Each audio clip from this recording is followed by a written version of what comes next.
Ne kokusu? O ses. Bu koku ceset kokusu. Turgut Alp.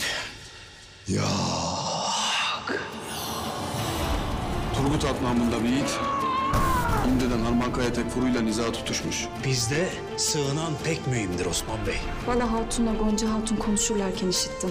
Vala Hatun gebeymiş. Gebe mi? Biz seni bu civardaki tüm Türkmenlerin lideri olarak biliriz. Yoksa biz yanlış mı biliriz? Dostumu da, düşmanımı da kendim seçerim. Kiminle dost, kiminle düşman kalacağımı da